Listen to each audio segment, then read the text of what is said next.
গতকাল সারা ভারতে পূর্ণ মর্যাদায় ৭৬তম প্রজাতন্ত্র দিবস উদযাপিত হয়েছে। বাদ থাকেনি কলকাতাও। কলকাতার রেড রোডে বর্ণাঢ্য এক অনুষ্ঠানের মাধ্যমে পূর্ণ মর্যাদায় উদযাপিত হয় প্রজাতন্ত্র দিবস। কিন্তু বিকেলে একটি চা চক্রের আয়োজন ছিল রাজভবনে। এটি পুরনো পরম্পরা। প্রতি বছর প্রজাতন্ত্র দিবসের দিন বিকেলে রাজভবনে একটি চা চক্রের আয়োজন করা হয়। মাননীয় রাজ্যপাল আমন্ত্রণ জানান, মুখ্যমন্ত্রী, পরিষদবর্গ, গভর্নমেন্টের বড় অফিসিয়াল, কিছু বিশিষ্ট ব্যক্তিদের নিয়ে, সেনা আধিকারিক, তাদের সকলকে নিয়ে একটি চা চক্রের আয়োজন করা হয়, যার একটি পোশাকি নাম আছে। এই পোশাকি নামটা হচ্ছে অ্যাট হোম। অ্যাট হোম এই অনুষ্ঠানটি প্রতি বছর প্রজাতন্ত্র দিবসের সন্ধেবেলাতে বা বিকেলে এটি উদযাপিত হয়। কিন্তু গতকাল গোল বাঁধে। তার কারণ, অ্যাট হোম অনুষ্ঠানে যখন মাননীয়া প্রবেশ করছেন তখন উনি লক্ষ্য করলেন কলকাতা পুলিশের ব্যান্ডকে ঢুকতে দেওয়া হয়নি। অনেক অভিযোগ, অনেক উষ্মা সব জায়গা থেকে প্রকাশিত এবং প্রচারিত হয়েছে। দেখুন, আমার কাছে খুব সহজ দুটো প্রশ্ন আছে, দুটো প্রশ্নের উত্তর জানতে চাই। রাজ্যপালের অফিস এবং রাজ্যপালের নিরাপত্তা কারা দেয়? রাজভবনের নিরাপত্তার দায়িত্বে কারা আছেন? যতটুকু আমি জানি, সম্ভবত কলকাতা পুলিশ ও রাজ্য সরকার এই দুটি কাজ করে। রাজভবনের এবং রাজ্যপালের নিরাপত্তার দায়িত্বে কলকাতা পুলিশ আছেন। তাহলে কলকাতা পুলিশের ব্যান্ডকে কেন ঢুকতে দেওয়া হলো না?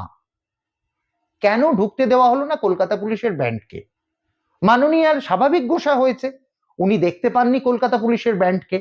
ব্যান্ড বাজানোর জন্য যারা ওখানে গেছিলেন তাদেরকে কলকাতা পুলিশ আটকে দিয়েছে।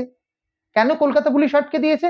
কারণ রাজভবনে ঢুকবার জন্য যে পুলিশ মোতায়েন থাকে সেটি কিন্তু কলকাতা পুলিশের নিজস্ব অফিস রয়েছে। অদ্ভুতভাবে কলকাতা পুলিশের ব্যান্ডকে আটকে দিলেন। প্রতি বছর নিমন্ত্রণ জানানো হয় কারা ওখানে পারফর্ম করবেন। এবছরও তাদেরকে নিমন্ত্রণ জানানো হয়েছিল বলেই তারা বাইরে অপেক্ষা করছিলেন। কিন্তু কোনো এক অজ্ঞাত কারণে, কারণ কি আছে আমি এখনো জানি না, কিন্তু কলকাতা পুলিশকে ঢুকতে দেওয়া হলো না। দেখুন, নিন্দুকেরা একটা কথা বলছে এই রাজ্যের ব্যান্ড অলরেডি বেজে গেছে। ব্যান্ড বাজার ফলে কলকাতা পুলিশ আর নিজস্ব ব্যান্ড বাজাতে চায়নি। কারণ স্বাভাবিক, এক কাজের জন্য দুটো ফল তো হয় না, সেরকম দুটো ফলের জন্য একটা কাজই দরকার হয়। এক ব্যান্ড বাজছে যেটা রাজ্যের বেজেছে, সুতরাং পুলিশের বাজানোর দরকার হয়নি। কিন্তু এটাকে কেন্দ্র করে যে ধরনের ঘটনা পরপর আমরা দেখতে পেলাম, এটা আমাদের কাছে খুব বড় প্রশ্নের।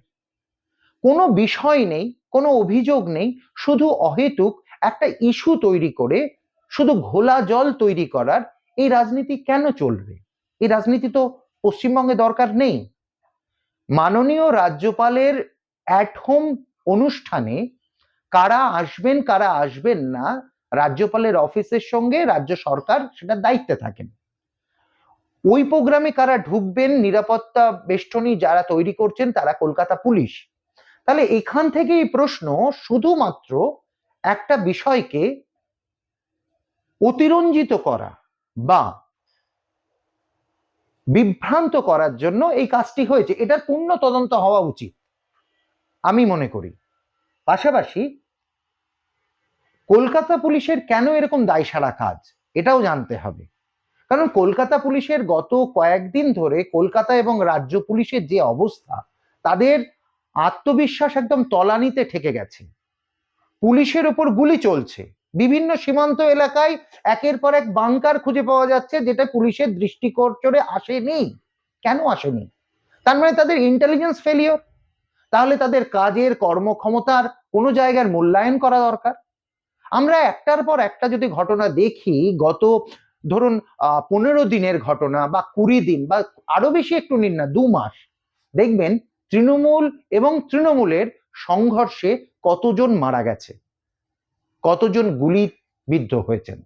অর্থাৎ এই গোষ্ঠী সংঘর্ষ চলছে, যেখানে তৃণমূল নামক দলটি তার অপর গোষ্ঠীতে, সেটাও কিন্তু তৃণমূল, সেটা কোনো বিরোধী দল নয়, তৃণমূলের লোককেই গুলি করছে তৃণমূলের লোক, তৃণমূলের লোককেই প্রকাশ্যে পেটাচ্ছে তৃণমূলের লোক। আপনি দেখতে পাবেন একটার পর একটা ঘটনা, এটা এটা ক্রমশ বাড়তে শুরু করবে। কারণ পুলিশের ওপরে মানুষের যে আস্থা এবং ভয় দুটোই ক্রমশ তলানিতে ঠেকেছে কিছু পার্টিকুলার পদলেহনকারী অফিসারের জন্য।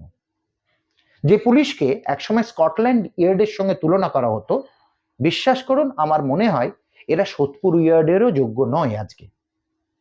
কালকের যে গন্ডগোলটি দিয়ে শুরু হয় ঘটনাটি, অ্যাটমের প্রোগ্রামটি, এটারও একটা মূল্যায়ন করা খুব জরুরি। এটাতে কলকাতা পুলিশ নিরাপত্তা থাকার পরে কেন কলকাতা পুলিশের ব্যান্ড ঢুকতে পারলো না রাজভবনে, এটা তদন্ত হওয়া খুবই দরকার। শুধুমাত্র আমি একটা বিষয়কে জল ঘোলা করব বলে গলা উঁচু করে বলবো, উষ্মা প্রকাশ করব, তা দিয়ে সমস্যার সমাধান হয় না। সমস্যার সমাধান খুঁজতে গেলে আপনাকে শেকড়ে পৌঁছতেই হবে। মূল্যায়ন করুন, ভাবতে থাকুন, ভাবা প্র্যাকটিস করুন।